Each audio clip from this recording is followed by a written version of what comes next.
পাশে মানুষের সাথে আমরা আছি এই বাংলাতে। আপনারা দেখছেন সংবাদ শিরোনাম। দেখলেন তো অনেক কিছু, এবার দেখুন নতুন কিছু। নমস্কার, আমি শ্রাচি। আপনারা দেখছেন সংবাদ শিরোনাম। লোকসভা নির্বাচনের একেবারে শেষ দফায় পৌঁছেছি আমরা, আর এই নির্বাচনের শেষ দফায় ভোট হবে রাজ্যের 9টি আসনে। তার মধ্যে অন্যতম নাম হলো এই কলকাতা দক্ষিণ। রাজ্যের বর্তমান রাজনৈতিক মানচিত্রে এই জায়গার নাম যদি প্রথমেই উঠে আসে বা মাথায় আসে, তাহলেই মনে পড়ে মুখ্যমন্ত্রী মমতা বন্দ্যোপাধ্যায় এবং তার দল তৃণমূল কংগ্রেসের কথা। রাজ্যের 42টি লোকসভা আসনের অন্যতম হলো কলকাতা দক্ষিণ। এই লোকসভা এলাকাতেই যেমন তৃণমূল কংগ্রেসের নেত্রী আর মুখ্যমন্ত্রী মমতা বন্দ্যোপাধ্যায়ের বাড়ি, তেমনই রাজ্যের একাধিক তাবড় মন্ত্রীরও বাস এই দক্ষিণ কলকাতা অঞ্চলে। কলকাতা দক্ষিণ লোকসভা কেন্দ্রের মধ্যে সমস্ত বিধানসভাগুলি পড়ছে, সেগুলি হলো কসবা, বেহালা পূর্ব, বেহালা পশ্চিম, কলকাতা পোর্ট, ভবানীপুর, রাসবিহারী ও বালিগঞ্জ। গত 2021 সালের বিধানসভা নির্বাচনে কলকাতা দক্ষিণ লোকসভা কেন্দ্রের অন্তর্গত প্রতিটি বিধানসভাতেই জয়ী হয় তৃণমূল কংগ্রেস। যদিও শিক্ষক নিয়োগ দুর্নীতি মামলায় বেহালা পশ্চিমের বিধায়ক পার্থ চট্টোপাধ্যায় গ্রেফতার হওয়ার পর তাকে দল থেকে সাসপেন্ড করে তৃণমূল। গত 2019 সালের লোকসভা নির্বাচনে এই কেন্দ্র থেকেই 5,73,119 ভোট পেয়ে জয়ী হয়েছিলেন তৃণমূল প্রার্থী মালা রায়। 4,17,927 ভোট পেয়ে দ্বিতীয় স্থানে ছিলেন বিজেপি প্রার্থী চন্দ্রকুমার বসু। 1,40,275 ভোট পেয়ে সিপিএম প্রার্থী নন্দিনী মুখোপাধ্যায় ছিলেন তৃতীয় স্থানে। আবার কংগ্রেস প্রার্থী মিতা চক্রবর্তীর ঝুলিতে গিয়েছিল 42,618টি ভোট। এছাড়া 14,824টি ভোট পড়েছিল নোটায়।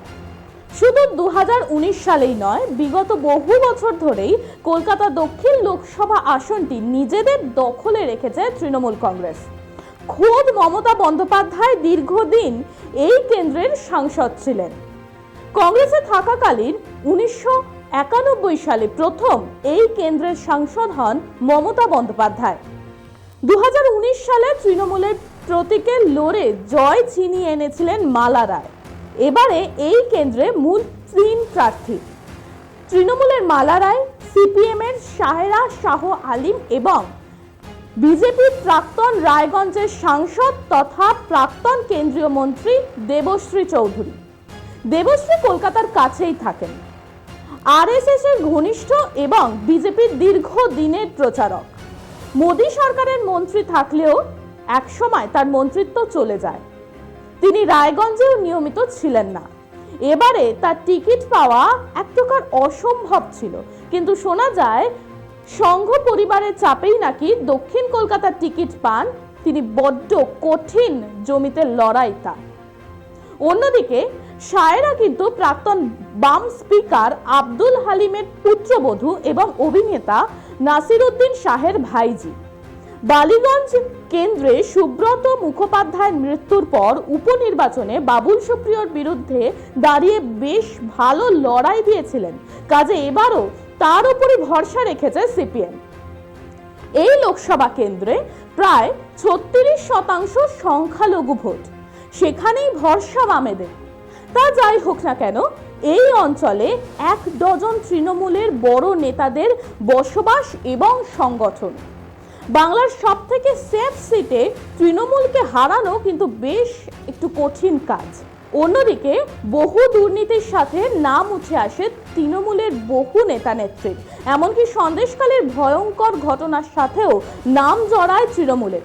সেই ঘটনাগুলির ভিত্তিতেই বহু রাজনীতিবিদদের এমনটাই ধারণা যে এই কেন্দ্রে বিজেপির হাত অনেকটাই শক্ত।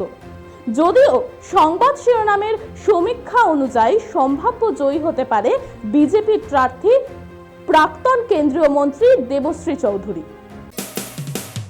মানুষের পাশে মানুষের সাথে আমরা আছি এই বাংলাতে। আপনারা দেখছেন সংবাদ শিরোনাম। দেখলেন তো অনেক কিছু, এবার দেখুন নতুন কিছু।